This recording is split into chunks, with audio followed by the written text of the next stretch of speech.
আপনাদের কাজ না হওয়ার পিছনে সবচাইতে বড় কারণ কি? মনে করেন আপনি একটা মেয়েকে ভালোবাসেন, তাকে আপনি বশ করতে চান, বশীকরণের যে কোনো কাজ করেছেন কিন্তু কাজ হচ্ছে না।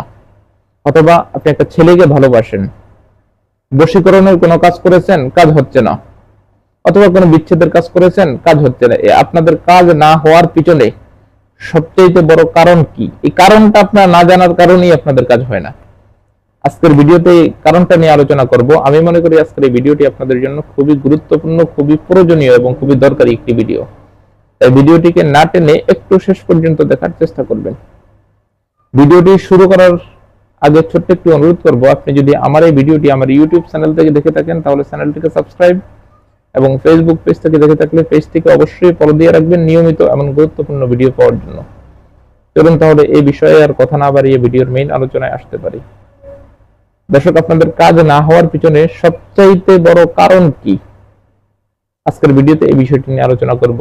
আপনি একজন তান্ত্রিক, আপনি একজন কবিরাজ, আপনার কাছে কোনো রোগী আসে কাজ করানোর জন্য, কিন্তু আপনি কাজ টোটকা দেন, আপনার কাজ হয় না, তাহলে তো আপনার এই তান্ত্রিকতার কোনো ভ্যালু থাকবে না। কিছুদিন পর আপনার কাছে আর কোনো লোকই আসবে না, কোনো রোগী পাবেন না। আর আপনি যখন কাজ সফল করতে পারেন, সাকসেস করতে পারেন, আপনার কাছে লোকের ভিড়, মানুষও কমাতে পারবেন না, আমার চেম্বারের মতো হয়ে যাবেন। তখন এই আপনাদের কাজ হয় না।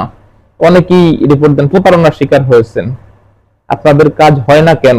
পিছনের সবচেয়ে বড় কারণ কি? কারণ হচ্ছে তান্ত্রিকতার কাজ করার জন্য কিছু নিয়ম কানুন আছে, আপনি ওই নিয়ম কানুনগুলো মানেন না। এখন আপনি আমাকে বলতে পারেন যে ভাই ওই নিয়ম কানুনগুলো কি? নিয়ম কানুনগুলো হচ্ছে আপনি কোন সময় কোন কাজটা করবেন, বশীকরণের কাজটা কোন সময় করবেন, বিচ্ছেদের কাজটা কোন সময় করবেন। প্রতিটা কাজের একটা নিয়ম তান্ত্রিক বা সময় আছে।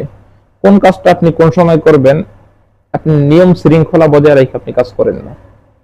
তো নিয়ম শৃঙ্খলা বজায় রাখে কোন কাজটা কোন সময় করতে হবে এই সম্পর্কে আমার চ্যানেলে অসংখ্য ভিডিও দেওয়া আছে।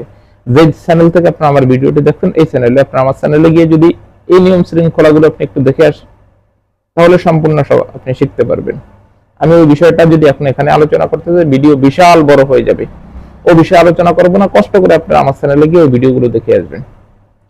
দ্বিতীয় যে ভুলটা আপনারা বা আপনাদের করে থাকেন, যেটার কারণে আপনাদের কাজ হয় না, সেটা হচ্ছে আপনার নির্দিষ্ট যে কোনো একটা টোটকার উপরে, নির্দিষ্ট যে কোনো একটা মন্ত্রের উপরে বা নির্দিষ্ট যে কোনো একটা তাবিজের উপরে ভরসা করে থাকেন যে এটাই হয়তো কাজ হয়ে যাবে। আসলে দেখা যায় আপনি একটা নির্দিষ্ট যে কোনো একটা মন্ত্র দ্বারা কাজ করতেছেন, কিন্তু মন্ত্রটা যখন আপনি ছাড়বেন, ওই মানুষটা তো নির্দিষ্ট যে একটা স্থানে থাকতে হবে, কিন্তু ওই লোকটা যদি ওই নির্দিষ্ট স্থানে না থাকে, তাহলে আপনার মন্ত্রটা তো তার উপর লাগলো না। তাহলে আপনি যে নির্দিষ্ট একটা জিনিসের উপর নির্ভর হয়ে কাজ করছেন, আপনার কাজ তো হলো না। এই জন্য আপনাদেরকে বলবো, আপনার নির্দিষ্ট যে একটা জিনিসের উপর নির্ভর হয়ে কখনো কাজ করবেন না। আপনারা কাজ করলে কয়েকটা জিনিসের উপর নির্ভর হয়ে একসাথে তারপর কাজ করবেন। কয়েকটার উপর একসাথে হয়ে তারপর কাজ করতে যাবেন। নির্দিষ্ট কখনো একটা জিনিসের উপর একসাথে হয়ে কখনো একটার উপর ভরসা করে আপনি কখনো কাজে যাবেন না। যখন আপনি দুই তিনটা জিনিস নিয়ে একসাথে কাজ করবেন, ওকে বশীকরণ করবেন, বিচ্ছেদ করবেন, আপনার কাছে 100% হতে বাধ্য। আশা করি বিষয়টি আপনাদেরকে বুঝিয়ে বলতে পেরেছি। কোনো কথা না বুঝে থাকলে স্ক্রিনে তো নাম্বার আমার সাথে যোগাযোগ করে বুঝে নেবেন। ধন্যবাদ।